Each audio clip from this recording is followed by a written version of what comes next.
The neighborhood looked perfect from the outside. Trimmed lawns and identical mailboxes lined up like soldiers on parade. Every driveway was pressure washed, every hedge trimmed to the same length, every window free of dust. To a stranger passing through, the community looked like the dream of suburban living made real. But under that glossy surface, the Homeowners Association ruled with a grip of iron, and at the head of it stood one woman everyone called. Behind her back, Karen. Karen wasn't officially in charge of the HOA. She was just a committee member. But she acted like she had been appointed sheriff, judge, and mayor, all rolled into one. She drove around with a clipboard, writing notes about which house had a trash bin out 2 minutes too long. Children riding bikes without helmets. She'd lecture their parents in front of neighbors. If a car was parked even slightly crooked, she'd photograph it and send an angry email that very night. For years, my wife and I had tolerated her antics, mostly because we had no choice. Living in this neighborhood was temporary. We knew eventually military orders would pull us elsewhere. My wife, being the calm one, always reminded me, don't. Engage. Don't feed into it. We'll be out soon. But Karen seemed to sense our patience and pushed it every chance she could. She wanted control, and she fed off the idea that people were afraid to stand up to her. That morning started like any other moving day. Cardboard boxes stacked in the garage, tape dispensers lying open, and the smell of strong coffee keeping us alive. My wife had already reserved a U-Haul truck, parked neatly along the curb in front of our home. She was efficient, focused, and determined to get everything packed before sunset. Moving is stressful enough for most people, but for military families, it's practically a routine. Orders come, and you go no. Questions asked. Karen, however, saw the moving truck as a challenge to her authority. She spotted it from across the street, arms crossed tightly over her chest, like she was guarding the gates of heaven. I watched her from the window, already predicting the storm that was about to roll in. My wife, calm as ever, paid her no mind and continued lifting boxes into the truck. Karen's jaw tightened, and in that instant, I knew. Today was going to be different. Karen marched across the street like she owned the asphalt, her sneakers slapping against the pavement with sharp precision. Her eyes narrowed at the sight of the U-Haul, scanning it as if she were inspecting a crime scene. My wife paused mid-lift, balancing a box on her hip, and greeted her politely. Karen didn't return the courtesy. Instead, she launched straight into her usual tirade. It was as though politeness had been scrubbed out of her vocabulary years ago. "You can't park this truck here," Karen snapped, her voice cutting through the warm morning air. HOA rules clearly state no commercial vehicles longer than 24 feet can be left on the street. My wife adjusted the box in her arms and calmly explained it was temporary, just for loading. But Karen shook her head violently, already waving her hands as if fanning invisible flames. She wasn't interested in explanations, only in enforcement. I stepped out onto the driveway, ready to intervene if things escalated. My wife gave me the look, her silent way of saying, "Stay back, I've got this." She was steady, controlled, and never one to lose her temper. Karen, on the other hand, looked like a kettle about to boil over. She leaned closer, squinting her eyes as though she could intimidate my wife into submission. The absurdity of it all nearly made me laugh, but I held it in. Karen raised her phone like it was a weapon, her thumb hovering dramatically over the screen. "If you don't move this truck right now, I'm calling the police," she declared, her tone filled with the satisfaction of someone who believed she had finally won. My wife, unfazed, simply nodded. "Go ahead," she said, placing the box carefully inside the truck. That calm reply rattled Karen more than any argument could have. She wasn't used to people standing firm. For a moment, Karen faltered, clearly expecting panic or pleading. Instead, she saw nothing but composure and quiet strength in my wife's expression. I could almost see the calculations in Karen's mind, how she would frame this story, how she would portray herself as the defender of the neighborhood. Without another word, she jabbed her finger against the phone screen, dialing 911, and in that moment the neighborhood became her stage. And she was determined to be the star. Karen stood in the middle of the street, phone pressed tightly against her ear, Her voice carried across the neighborhood, shrill and self-important. She exaggerated every detail, describing my wife as if she were some criminal invading sacred ground. Neighbors peeked from behind curtains, their blinds shifting like watchful eyes. The air grew heavy with a strange mix of tension and curiosity. My wife ignored the spectacle and kept working, methodically stacking boxes inside the truck. Her calmness contrasted sharply with Karen's frantic energy. Each step she took seemed to mock Karen's panic, as if saying, "Your power means nothing here." I admired her poise, though inside anger bubbled. It's one thing to enforce rules. It's another to humiliate someone obeying the law. From across the street, a man watering his lawn shook his head slowly. He had lived under Karen's rule for years, and his eyes told me this wasn't new. I could almost hear his thoughts. Better you than me today. But the difference was, today Karen had chosen the wrong target. My wife wasn't just another neighbor intimidated by HOA threats. She carried something Karen could never comprehend: duty and authority that outranked any clipboard. Minutes passed, stretching longer than they should have. The sound of birds chirping felt strangely out of place, too peaceful for the storm. Brewing Karen kept pacing, occasionally glancing at us, muttering under her breath. My wife finally wiped sweat from her forehead, turned, and smiled faintly at me. It wasn't just reassurance, it was defiance. She knew the law, and she knew. She was right. Then came the distant wail of sirens, faint but growing louder. Karen's head snapped up, her lips curling into a triumphant smirk. She planted herself firmly in the middle of the street as though preparing to welcome reinforcements. For her, this was validation, proof she was the neighborhood's guardian. But for me, it was the moment the balance of power began to shift. Karen thought the police would secure her victory. She couldn't have been more wrong.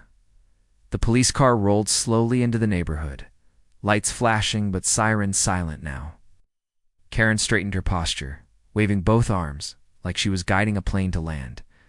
She practically sprinted toward the cruiser, pointing wildly at the moving truck. My wife set down the box she was holding and calmly brushed her hands together. The stage was set, and all eyes were on what would happen next. 2 officers stepped out, adjusting their belts and surveying the scene. Karen rushed to them, breathless with exaggerated urgency. "That's her," she shouted, stabbing her finger toward my wife. "She doesn't live here anymore, and she's blocking the street. She's trespassing." The officers exchanged a quick glance, neither looking convinced. They had clearly dealt with plenty of false alarms before. My wife walked toward the officers with quiet confidence, her shoulders straight and chin high. She didn't flinch, didn't waver, didn't let Karen's accusations stick to her. When one officer asked politely for identification, she reached into her wallet without hesitation. In that small motion, the atmosphere shifted.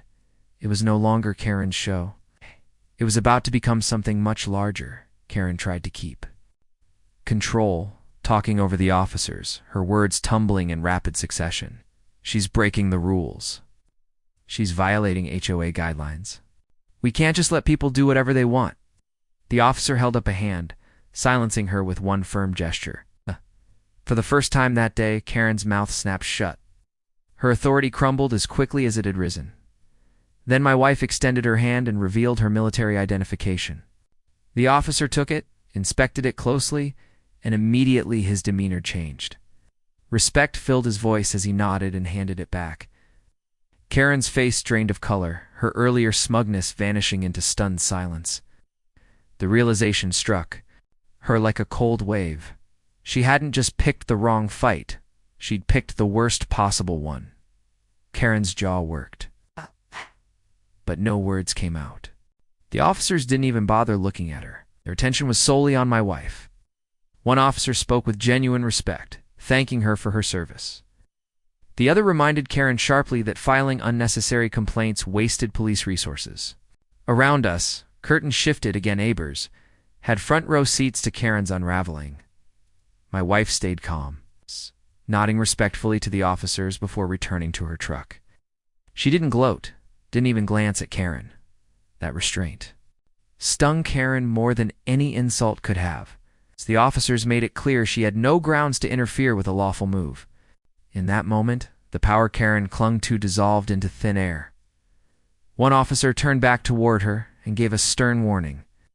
If you continue harassing military personnel or their families, there will be consequences. Karen's eyes widened, but she quickly lowered them, shrinking into herself.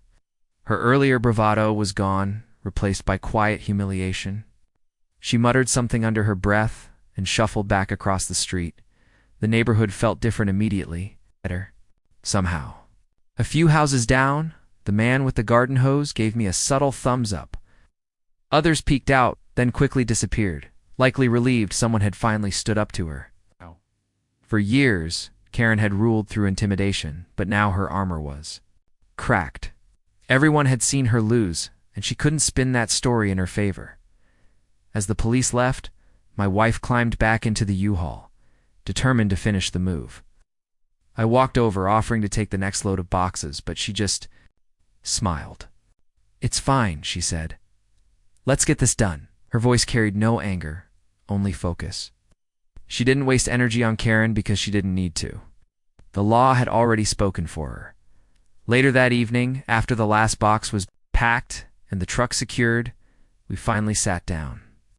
Exhaustion clung to our bones, but there was also a sense of satisfaction, not just because the move was done, but because of what had happened.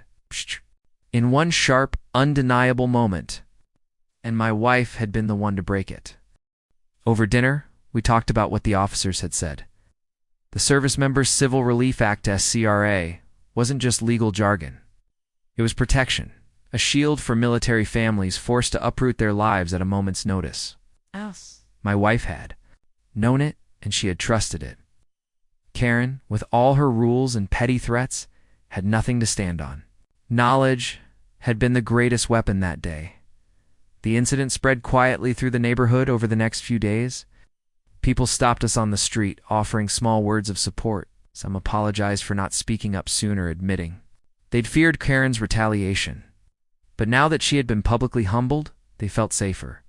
Karen had built her power on fear, and once fear was gone, she had nothing. She avoided us after that, never daring to look our way. Her morning walks, once filled with judgmental stares, became shorter and less confident. The HOA board, too, seemed quieter, their emails suddenly more cautious in tone. It was as if Karen's fall had shaken them all, reminding them that authority has limits. Even the most self-important enforcers bow to the law. In the end, the lesson was clear.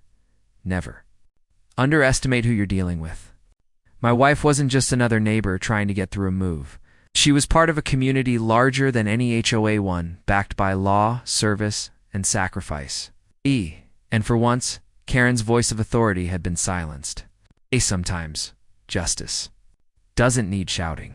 It just needs the truth to be revealed. Weeks passed after the moving day showdown, and the neighborhood seemed quieter.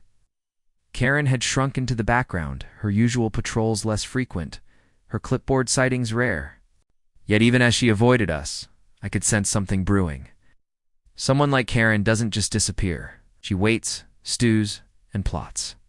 And it didn't take long before she found a new excuse to strike. The trigger was something simple, something ordinary. The American flag. My wife had mounted a sturdy pole at the front of the house before deployment orders came through.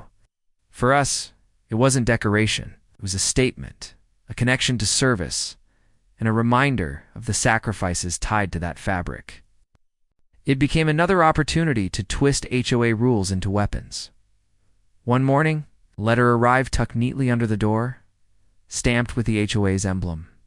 Inside, words dripped with bureaucratic arrogance. Violation notice, unauthorized exterior. Alteration. They claimed that the flagpole was not approved by the committee, therefore subject to immediate fine.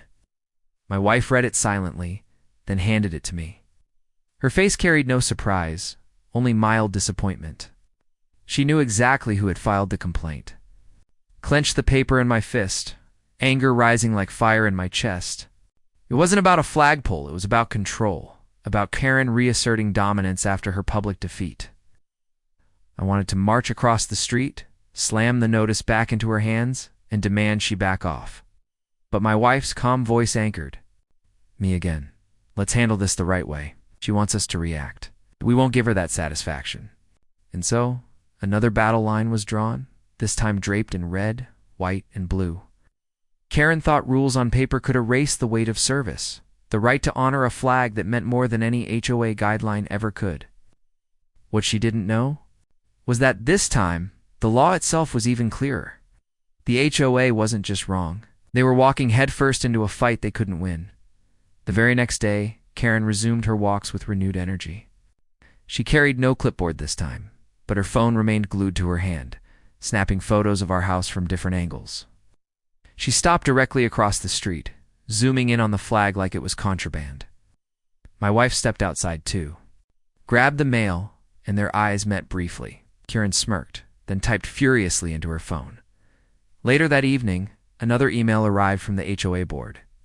This time, it wasn't just a violation notice. It was a warning of fines if we didn't remove the unapproved structure within 10 days. The words were written in stiff, formal language, but the tone was unmistakable. It reeked of Karen's influence, her fingerprints smeared across every sentence. She had rallied the board into her crusade. Neighbors began whispering about it, in hushed tones. Some quietly admitted they admired the flag, though none dared to challenge the HOA openly. Others worried that if Karen succeeded against us, they'd be next. Fear was her tool, and once again, it worked to keep people silent. But unlike before, this battle wasn't just personal, it touched something deeper, something national. That night, my wife sat at the kitchen table with her laptop open. She scrolled through legal pages, military forums, and veterans' rights groups. "There's the Freedom to Display the American Flag Act," she said, pointing at the screen. "Federal law protects this. They can't override it with HOA rules." Her voice was steady, almost amused. Karen thought she had us cornered, but the truth was, she'd backed herself into a wall. I leaned over her shoulder, reading the text of the act myself. The words were clear, unmistakable, and absolute. HOAs could not prohibit homeowners from displaying the American flag, so long as it was reasonable and respectful. Our flagpole met every requirement. No lights blaring, no oversized banners, no damage to the property. It was perfect. It was legal. Karen had started a war she couldn't possibly win. Karen wasn't satisfied with emails or letters.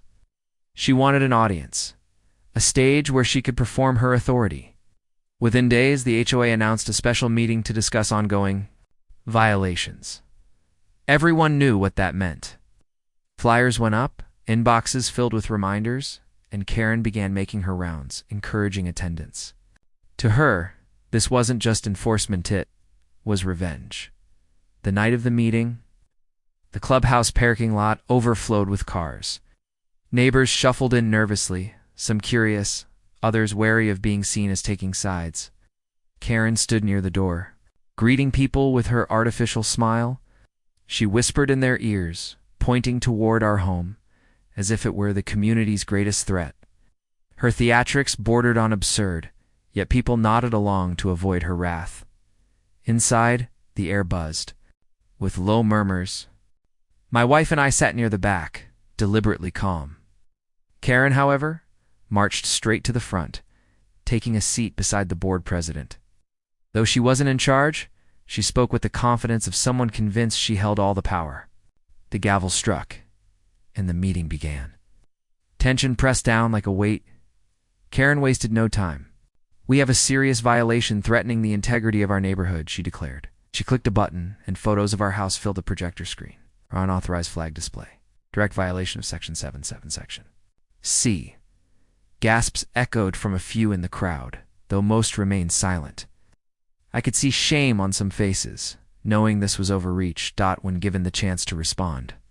My wife stood gracefully, holding a folder in her hand.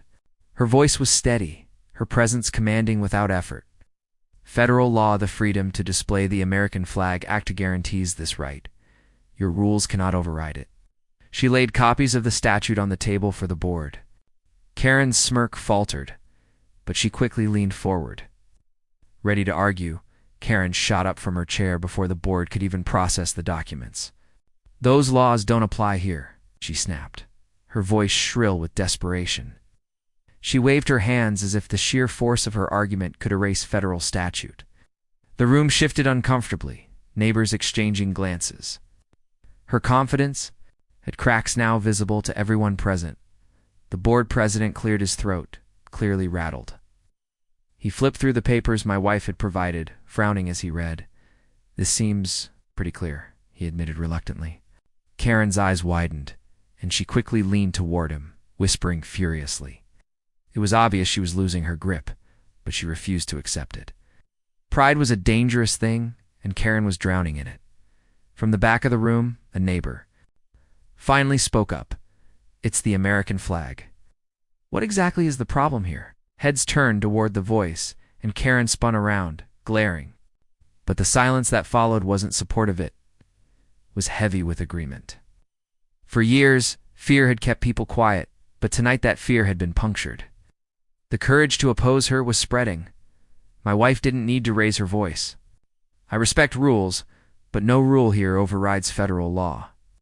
If the board chooses to pursue this, you'll be inviting legal action and headlines." Her words were calm, measured, but they landed with the weight of a hammer. Several board members exchanged nervous glances, realizing the stakes.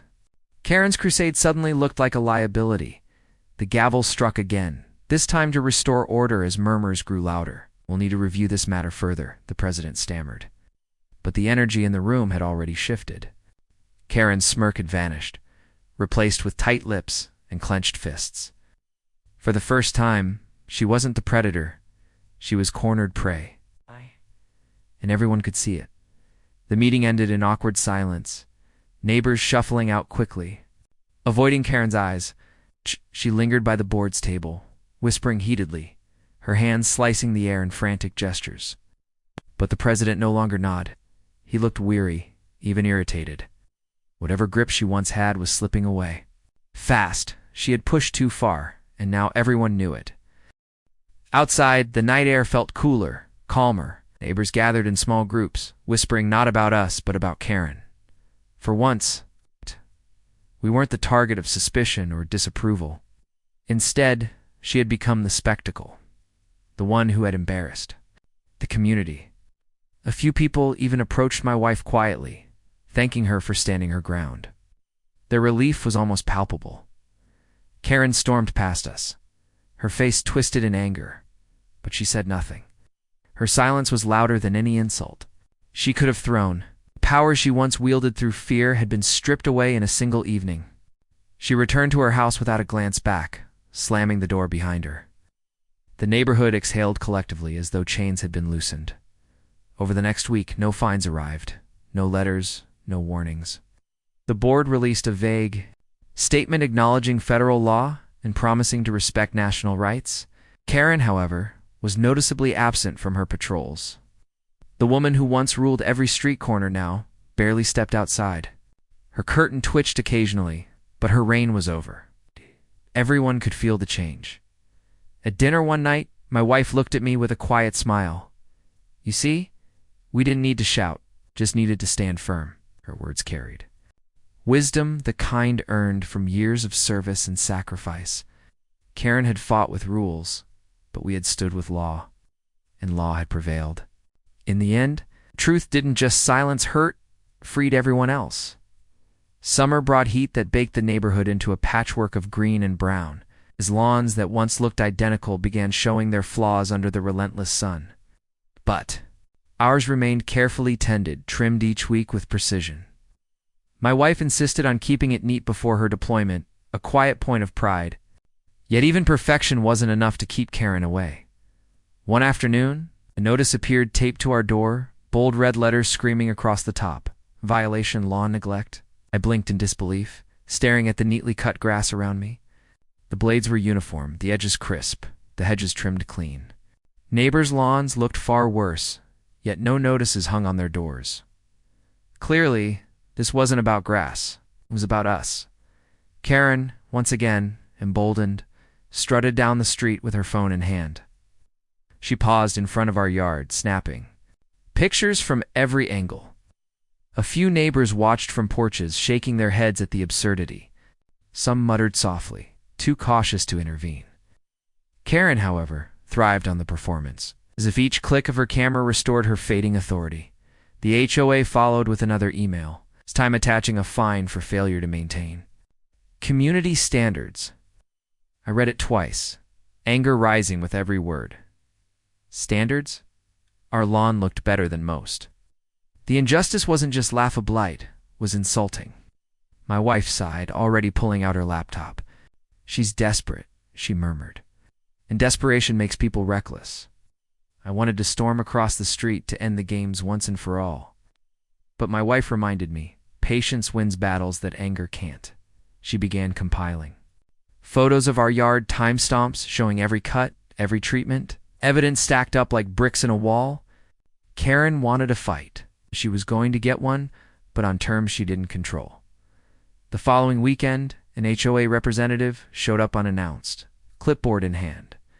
He walked slowly along the edge of our lawn, scribbling notes like a detective at a crime scene. Karen lingered across the street, arms folded, her smirk plastered across her face. She whispered to another neighbor, pointing at us as though unveiling scandal. The absurdity would have been funny if it weren't so exhausting. The representative finally knocked on our door, handing over yet another notice. This one listed a growing fine and a demand for corrective action within 72 hours. My wife calmly read it, then asked a simple question. What corrective action, exactly? He hesitated, fumbling through his notes, unable to answer clearly. Karen's influence was obvious. This wasn't about rules. It was about harassment. Neighbors began whispering louder now, their sympathy shifting openly in our favor. One woman across the street shook her head and muttered, "Their yard looks better than mine." Another man nodded, saying he'd been fined once but never fought back. People were realizing they weren't alone. Karen's campaign was accidentally building resistance. What she meant as intimidation was backfiring. My wife gathered her growing evidence into a tidy folder. Photos, timestamps, landscaping receipts, even weather reports showing rainfall. She prepared like a soldier heading into battle, precise and unshakable. They want to play rules? Fine. We'll bury them in rules, she said with quiet determination. Her calmness wasn't passivity, it was strategy, sharpened by years of adapting under pressure. That night, as we watered the lawn under the fading sun, Karen stormed by again. She snapped more photos, muttering loudly about community pride. But this time, neighbors didn't avert their eyes. Some rolled them openly, others smirked behind her back. The tide of public opinion had shifted. Karen didn't notice, or maybe she refused to believe her throne was crumbling beneath her. A week later, the HOA scheduled a formal hearing to address our violations. The letter arrived with a stern tone, filled with words like mandatory and disciplinary review. Karen's fingerprints were all over it, even if her name wasn't printed. My wife placed the letter on the table, tapped it once, and said, "Good, let's end this." Her voice carried no fear, only resolve. The evening of the hearing, the clubhouse buzzed with anticipation. Neighbors filed in, whispering about lawns and fines, their faces lit with curiosity. Karen sat proudly at the front, lips curled into her familiar smirk. She had dressed for victory, clipboard at her side like a badge of power. To her, tonight was the chance to restore the control she had lost. The board president cleared his throat, beginning the meeting with forced formality. He listed the alleged violations, citing failure to maintain acceptable lawn conditions. Karen interrupted, pointing at photos projected onto the screen. They were the same ones she had taken, zoomed in awkwardly to exaggerate imperfections. To anyone with eyes, the lawn looked immaculate, but Karen insisted otherwise. When it was our turn, my wife rose with her folder in hand. She laid out photos in chronological order, each one stamped with dates and times.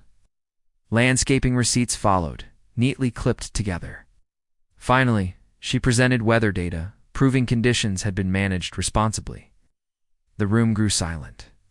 The contrast between Karen's flimsy claims and my wife's evidence glaring, the difference was undeniable. Karen's face twisted as she tried to interject. Photos can be manipulated. They could have. But the board president cut her off sharply. That's enough, Karen. The room shifted, neighbors exchanging, Glances, some suppressing smiles. For the first time, Karen had been silenced not by us, but by the very board she once commanded. Her foundation was crumbling in public view. Karen's silence didn't last long. She sprang from her chair, her voice shrill and cracking. "You're all blind. Look at the pictures. That lawn is a disgrace." Her words tumbled over each other, louder and more desperate with every sentence. But instead of agreement, she was met with sighs, folded arms, and weary expressions. Her audience had grown tired of the performance.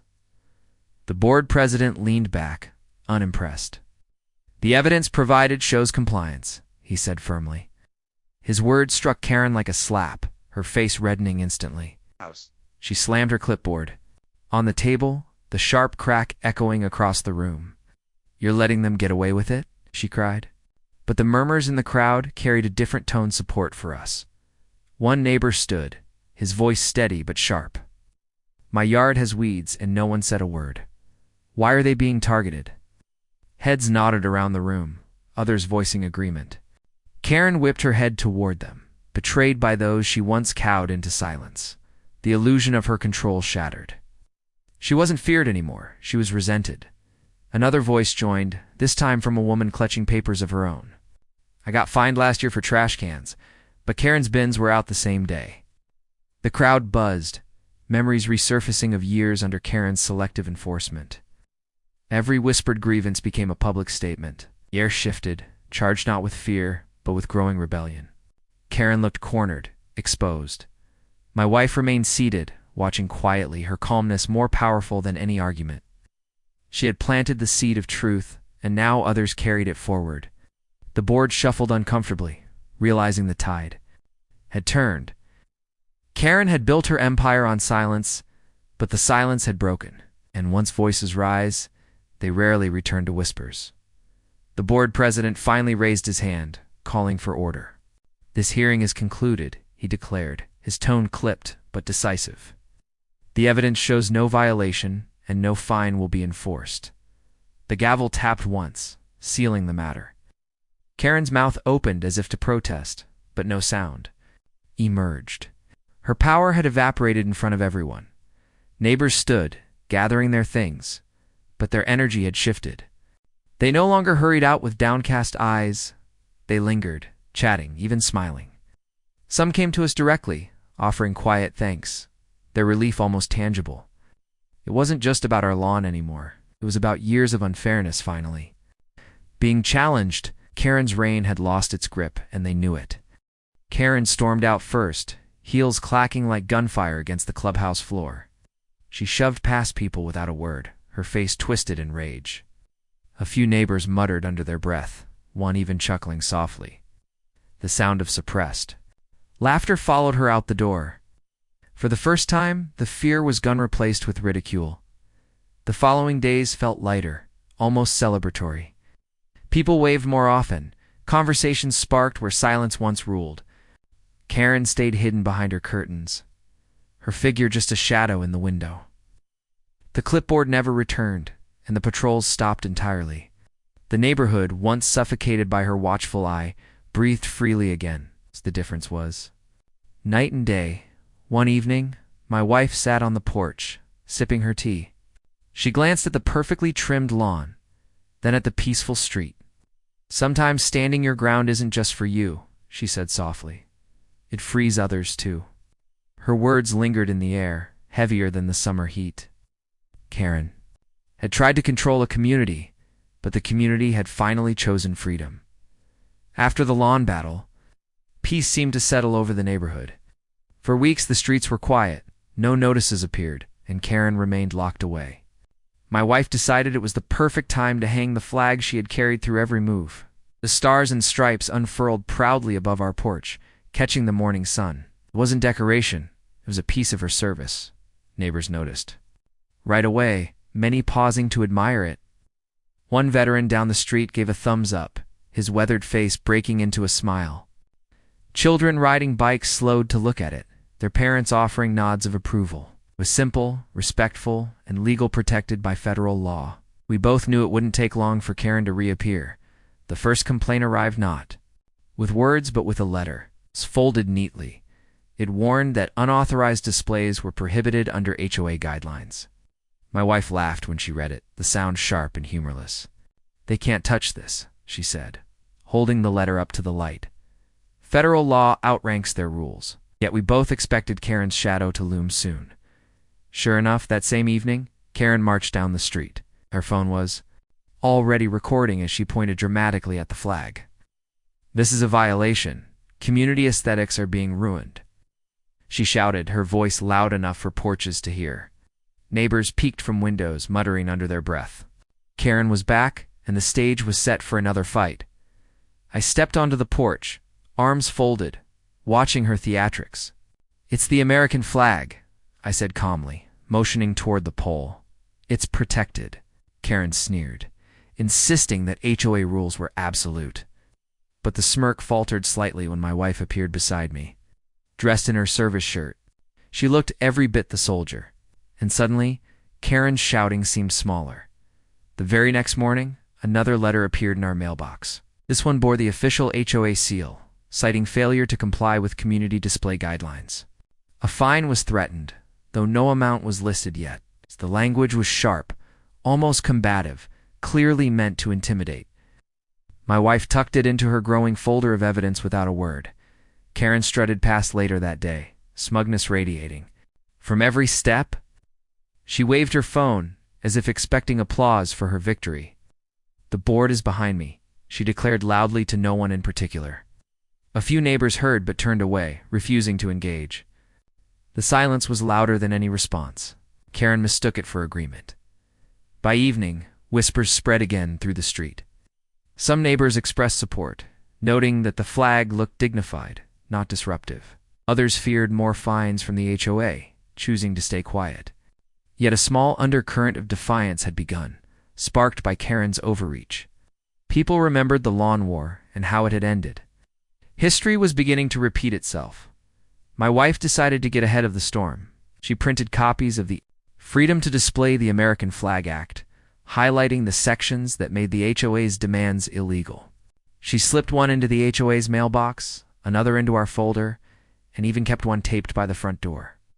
"If they want to fight," she said, "we'll use the law itself." Karen, however, wasn't finished.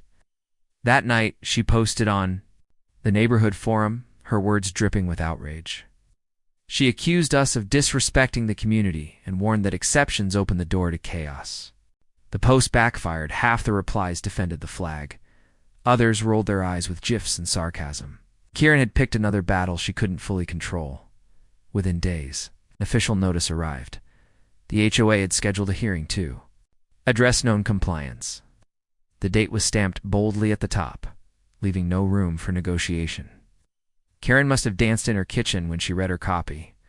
For her, this wasn't about a flag anymore. It was about reclaiming lost power. She saw the board as her army, the gavel her sword. The evening of the hearing, the clubhouse buzzed with uneasy energy. Neighbors packed the folding chairs, many standing in the back. Some came out of curiosity, others to support, and a few just to witness the drama. Karen was already seated up front, posture stiff, eyes sharp. She looked like a prosecutor about to deliver a closing argument. The board president cleared his throat and began. "We are here to discuss a potential violation regarding the unauthorized display of a flag." His voice carried a rehearsed neutrality, but tension simmered beneath. Karen leaned forward eagerly, tapping her pen on the table. She wanted this moment to be her redemption after the lawn fiasco. But whispers in the crowd suggested otherwise. When called upon, my wife rose slowly, her folder tucked under her arm. She opened with a simple sentence.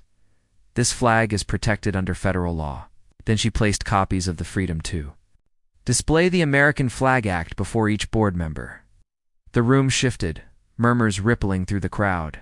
Karen's confident smirk faltered just slightly. Karen leaped in quickly, waving her own binder of printouts. "That law doesn't mean you can ignore community standards," she shouted. But her papers weren't statutes, just snippets of HOA. Bylaws highlighted in neon yellow. One neighbor in the back chuckled under his breath, compared to the crisp, clear language of federal law. Karen's binder looked flimsy and desperate. The board studied the statute copies, their brows furrowed. One member whispered to another, clearly uncomfortable. Karen, sensing control slipping, raised her voice even louder. "If you allow this, the neighborhood will fall apart," she screeched. Her words echoed off the walls, but the fear they once carried was gone. People rolled their eyes instead of trembling. A veteran in the back stood, his cane tapping the floor. "I fought for that flag," he said firmly, his voice cutting through the noise. "If you're saying it doesn't belong here, you're saying I don't either." A murmur of agreement spread like wildfire. Karen's face turned crimson, but her mouth worked soundlessly. The room had turned against her. Desperate, she slammed her hand on the table. "This is about rules, not feelings," she barked, waving her binder again. But the board president raised his hand for silence. "Federal law supersedes HOA regulations," he said carefully. The weight of his words pressed down like a gavel strike. Karen's shoulders tensed, her last defense crumbling visibly in front of everyone. Then came the final blow. A police officer entered quietly at the back, having been called earlier when Karen claimed a confrontation. He glanced at the flag photo and Karen's complaint, then at the papers in my wife's folder. His verdict was simple. "There's no violation here. The law protects this." The board nodded, resigned. Karen sagged in her chair. The neighbors erupted, not in chaos, but in applause. Hands clapped, voices cheered, and the sound filled the room with relief. Karen covered her ears as if the noise were unbearable, her face twisted in disbelief. For years she had commanded silence through intimidation. She was being drowned out by laughter and approval. The rain had collapsed completely. Board president tapped his gavel, silencing the applause. "This matter is resolved," he announced, his tone firm. "There will be no fine, and no further action will be taken." He shot Karen a warning glance, as if to say her games had gone too far. She sat frozen, lips pursed, eyes fixed on the table. Her silence spoke louder than her shouting ever had. Afterward, neighbors gathered around my wife, offering thanks and encouragement. Some shook her hand, others simply smiled with relief. One woman whispered, "You stood up for all of us." My wife nodded modestly, her hand resting on the folder of laws. She hadn't just defended her flag. She had defended their right to live without constant fear of harassment. Karen left the clubhouse in a storm of mutters and stomps. She slammed the door so hard the frame rattled, but no one followed.